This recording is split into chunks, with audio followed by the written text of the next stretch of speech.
Fala, amigos do portal JP News, da JPTV e da Rádio Progresso de Montenegro. Está no ar mais uma edição do Estúdio Aberto, que é o programa transmitido ao vivo pela Rádio Progresso de Montenegro e gravado pela JPTV, sempre a nossa câmera gravando aqui o programa. Ele é veiculado em vários horários. Ao meu lado, Ernesto Lauer. Muito bom dia, Ernesto Lauer. Bom dia, Adriano. Tudo bem?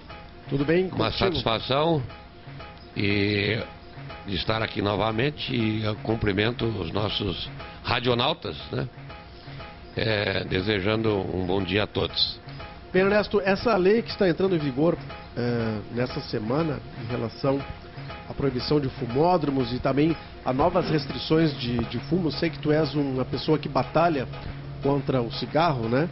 E é uma luta difícil, né, de ser vencida. Muito, muito. Como é que tu vês, como um fumante ou como uma pessoa que tenta sair e volta para o fumo, essas novas medidas que o governo federal está tomando?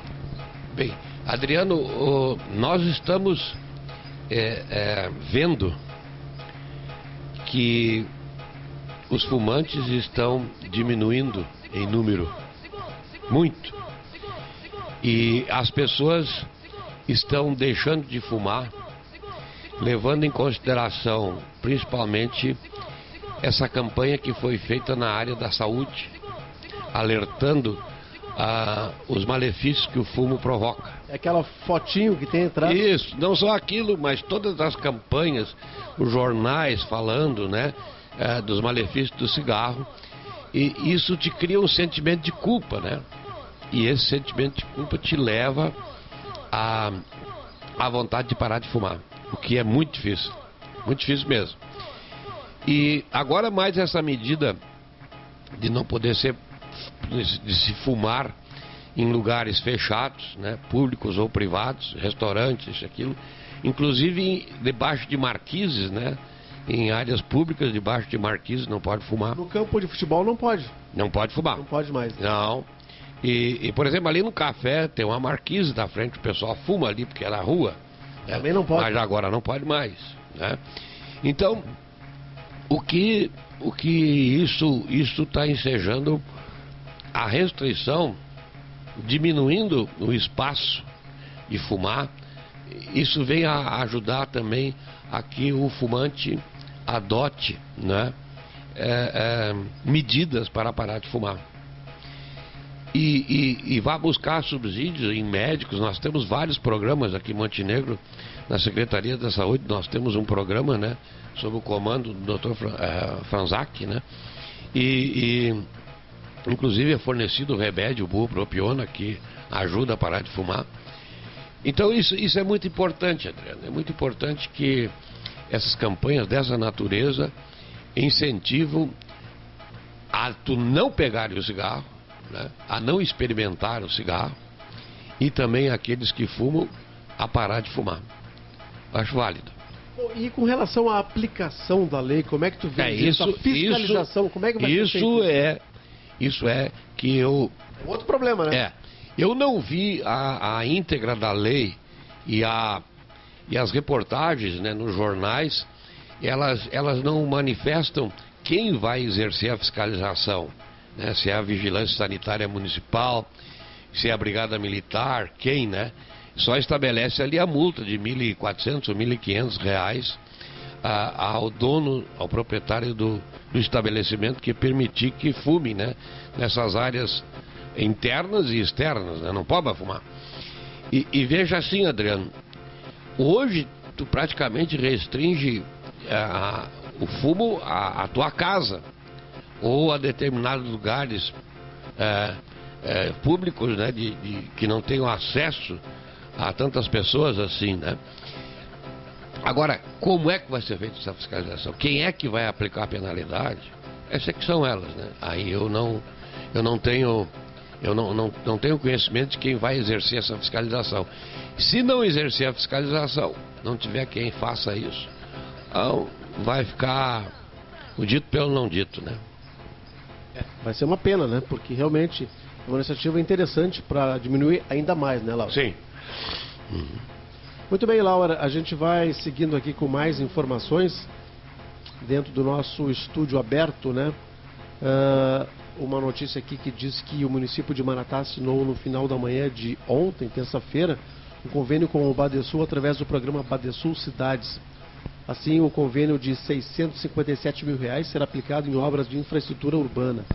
O valor será investido no capeamento da rua Ernesto Plech, a qual passa em frente à estrada das Cascatas do Maratá, e na Beno Becker, a cascata que é o principal atrativo turístico de Maratá. E o Maratá, além desse assunto importante e positivo, né, esteve envolvido num assunto negativo no início da semana, foi divulgado no portal JP News, uma devassa lá do Ministério Público em relação a denúncias de uso de carros da Prefeitura por pessoas fora do horário de trabalho. Também alguns contratos estariam irregulares. O prefeito ficou indignado, disse que não há nenhuma irregularidade. Adriano, o prefeito, ele diz que há uma perseguição política. A oposição a ele teria ficado 20 anos no poder, né?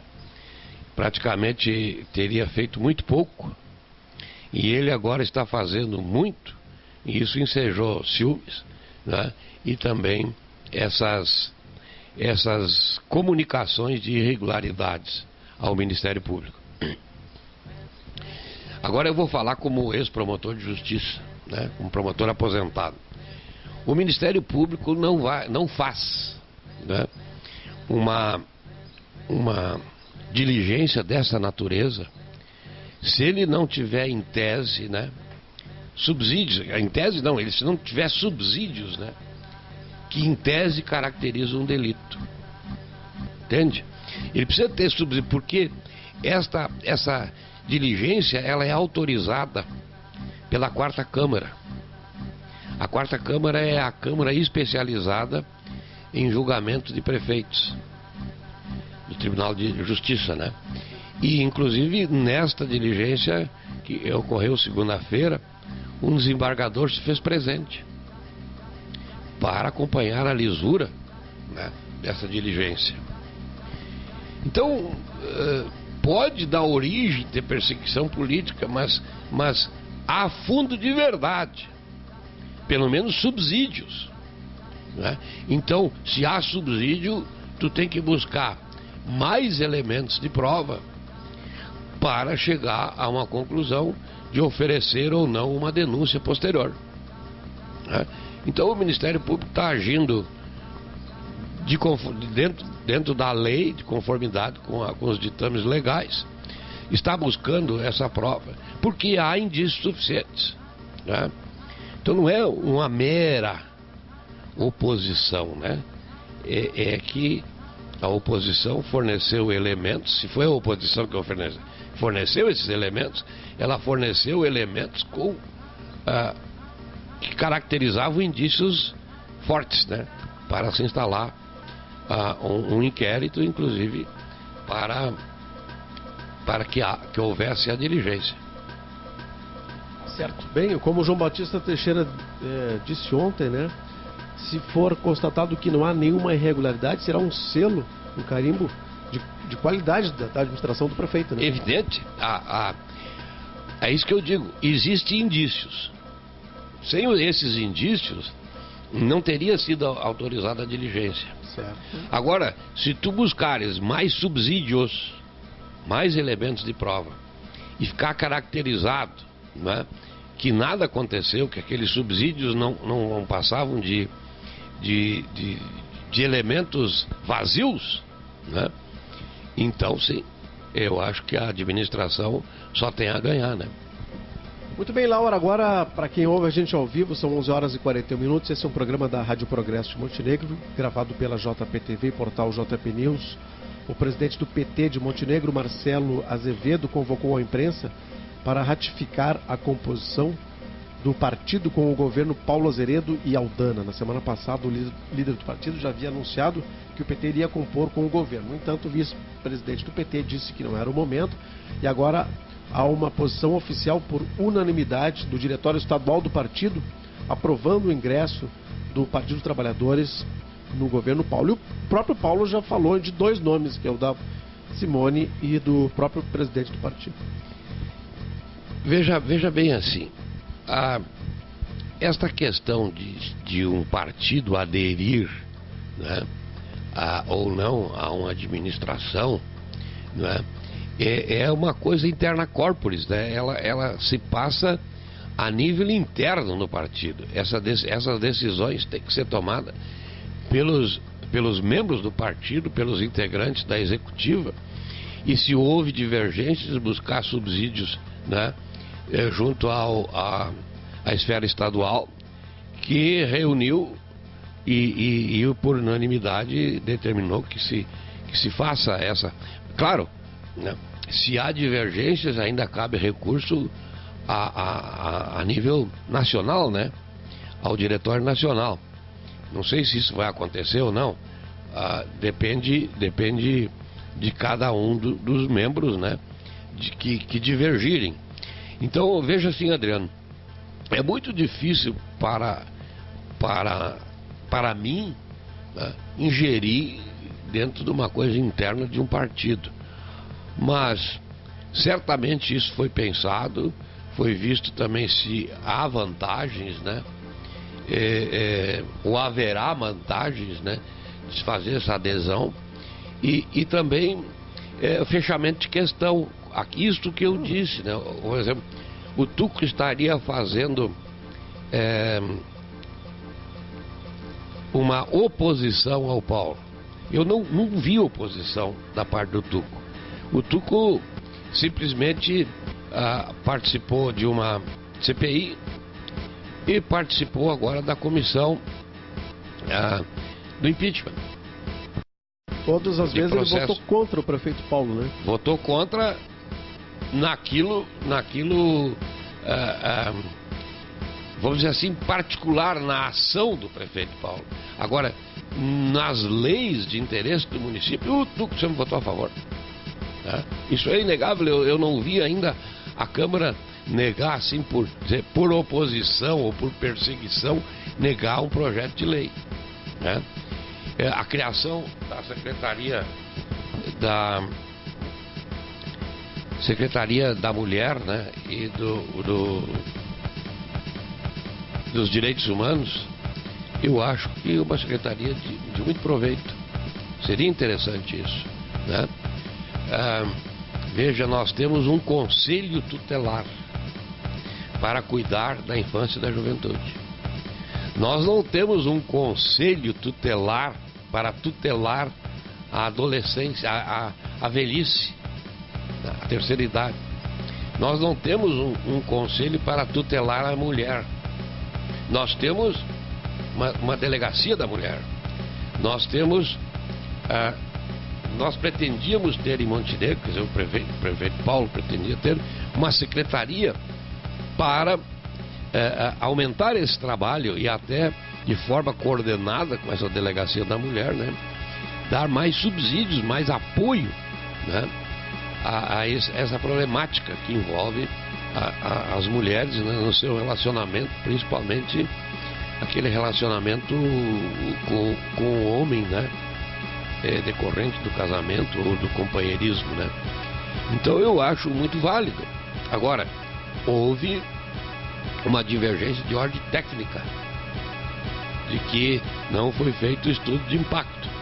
O prefeito Paulo diz: nós consignamos no orçamento, mas o orçamento não estava aprovado, e o impacto requer o estudo não só do primeiro ano, mas do segundo ano.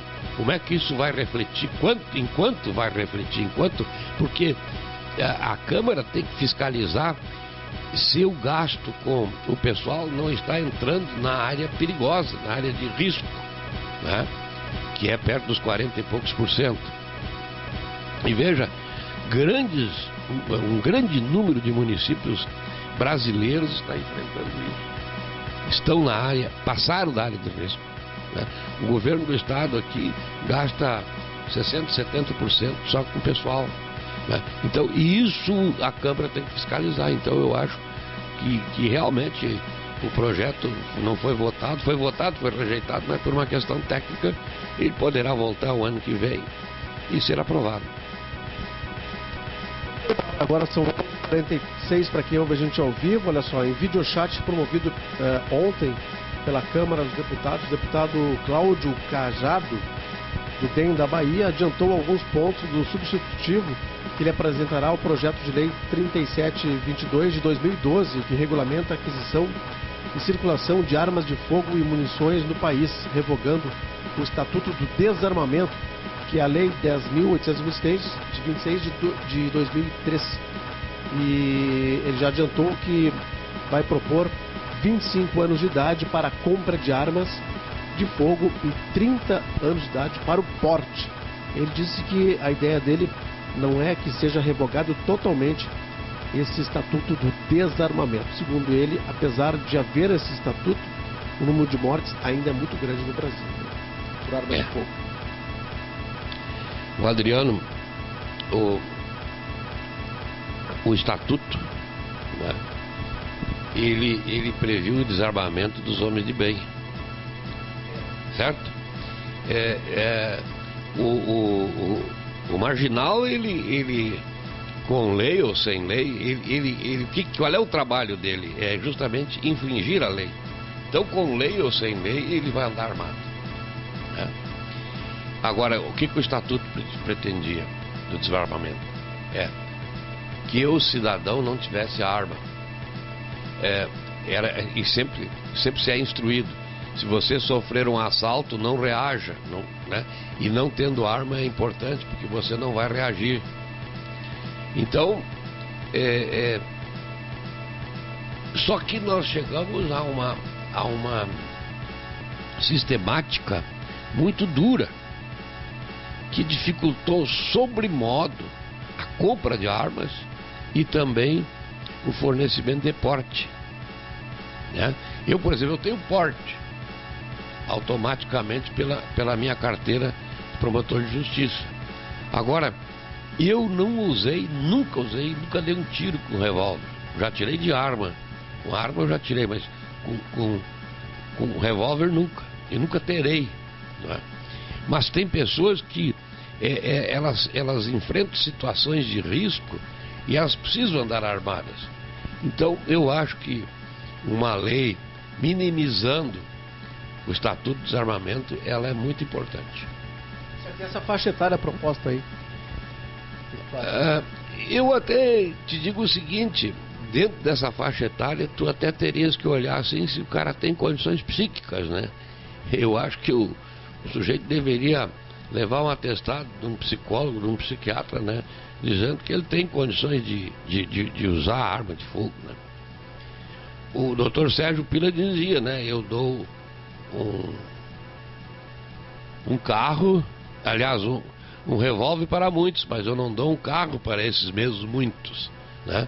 Porque no revólver tu vai pensar duas vezes antes de usar, e o carro não. O carro tu imprime velocidade achando que não vai encontrar ninguém pela frente, de repente encontra. Então a arma ainda tem isso, né? Agora, se a pessoa não tiver uma rigidez psíquica, né, suficiente para saber que aquilo ali é potencialmente perigoso, eu acho que tem que ter reserva, não pode dar. Ok. Bom, Laura, agora são 11h50. Para quem ouve a gente ao vivo, vamos para o segmento de esportes do nosso Alberto. O Inter se sagrou campeão da Copa do Brasil Sub-20 ontem à noite, no jogo vencido lá na Bahia, 2-1 diante do Vitória. O Grêmio joga contra o Flamengo, esse jogo aí que Luxemburgo volta à arena, e a vitória sobre o Flamengo pode render 2 milhões de reais para o Grêmio, né? Que é o valor que a CBF paga para quem ficar na quinta colocação. No Inter também há uma disputa aí para quem será o novo treinador do Inter em 2015. Pode ser o Abel, pode ser o Mano ou pode ser o Tite. Eu acho que mesmo que o Grêmio não tenha mais chances matemáticas, né, de chegar entre os 4 finalistas, o Grêmio deve jogar tudo que sabe para conseguir manter a quinta posição e aí também se beneficiar, né, desse valor que a CBF oferece. Parabéns ao Internacional, que conseguiu a classificação, né?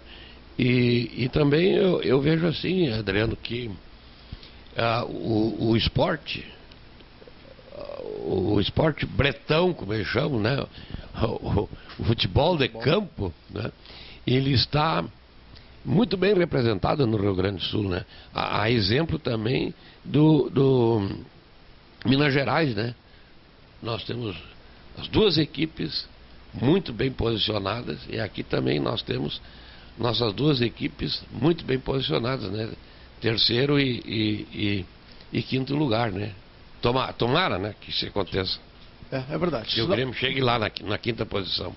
Tá certo. Lauro, agora a gente muda de assunto, vamos para uma notícia nacional. Brasil é o 69º em ranking mundial da corrupção. O país sobe 3 posições, mas fica atrás de Uruguai e Chile em estudo da Transparência Internacional. Como é que tu vê essa questão, Laura, da corrupção em nível de Brasil, em nível de mundo? A gente vê que também países muito mais avançados, que são considerados de primeiro mundo, também existe um nível, no mínimo, razoável de corrupção, né, Laura? O que está se dizendo é o seguinte: qual é o parâmetro que mede isso aí? É a transparência, né? Então, internacional. Isso. Então, aonde não houver essa transparência, parte-se do pressuposto que esteja mascarado pelo suborno, né? Paulatinamente, a cada vez mais, nós vamos chegando e vamos aperfeiçoando as instituições. Nós temos a Câmara de Vereadores de Montenegro e o município, a Prefeitura de Montenegro, que receberam prêmios pela excelência na sua transparência, né? E isso é muito importante, porque a partir da transparência também a população, né, pode chegar a exercer a fiscalização, né, a levar subsídios para os vereadores, né, se notarem alguma irregularidade. Então é muito importante.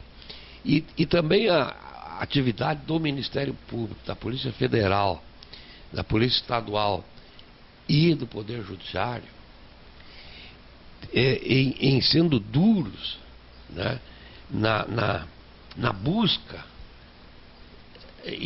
em coibir a corrupção, isso está sendo visto muito bem. E isto também está dando uma repercussão muito importante. Por exemplo, para a Petrobras foi uma repercussão negativa, né? Inclusive uma ação nos Estados Unidos, né, até buscando o ressarcimento dos acionistas, né, internacionais da Petrobras, que não receberam o dividendo correto, né? Então veja assim, Adriano, uma parte desses acionistas internacionais, eles têm garantidos, pelo contrato, né, eles têm garantido um percentual X, sempre de bonificação, né, de anual, mas não integral. E isso eles estão buscando. E essa corrupção, ela mostra que gastou-se demais, supervalorizou-se obras, e isso repercutiu no lucro, né? E a Petrobras é uma empresa, apesar de ter cunho público, ela tem ações na Bolsa, e ela tem que ter esse cuidado, né? Tem que ter esse cuidado. Tu concordas com aquele ditado que diz que o poder corrompe, Laura? O poder corrompe. Corrompe. Não é dizer que tu seja corrupto, é que o poder, ele corrompe porque tu chega ao poder e o poder é cercado de uma burocracia muito grande. E muitas vezes nós necessitamos deslindes rápidos. Então o que nós buscamos? Eu te dou tanto, eu te dou um presente, eu te dou isso, né? Ou então, faz para mim, eu faço, eu resolvo ligeiro, eu ganho um presente. Depois, né, eu ganho um presente. E isto aí vai... isso é bom, eu vou agilizar do outro, do fulano, do Beltrano, vai me dar um presente também. E aí começa, né? Aí começa, né? Esse envolvimento burocrático, né? E à medida que tu vai prestigiando um em detrimento de outros. Veja assim, ó, hoje em dia, quando nós damos benefícios nos municípios, desde longa data eu tenho sugerido que se coloque no projeto de lei o atendimento será feito em estrito cumprimento da ordem cronológica dos pedidos. Os de 200 são numerados e eles têm que ser atendidos. Tu não pode pular não atender o 2 ou 3, mas atender o 20. Então, isto é uma forma de tu forçar, né, a lisura. Perfeito. Ainda fizemos esse dia, né, no incentivo das calçadas, né, a Prefeitura de São José do Sul vai fornecer pedras, né, para as calçadas. E o proprietário do terreno fronteiro ao passeio vai executar. E veja, são 40 mil reais aplicados na compra de pedra para facilitar isso. Mas se colocou na lei, né? Atendimento estrito, né? Pela ordem de chegada, pela ordem de inscrição. Isso é válido. Muito bem. Laura, ficamos por aqui com o Estúdio Aberto. Obrigado pela presença. Um abraço a todos. Até mais, e amanhã voltamos com mais uma edição do Estúdio Aberto.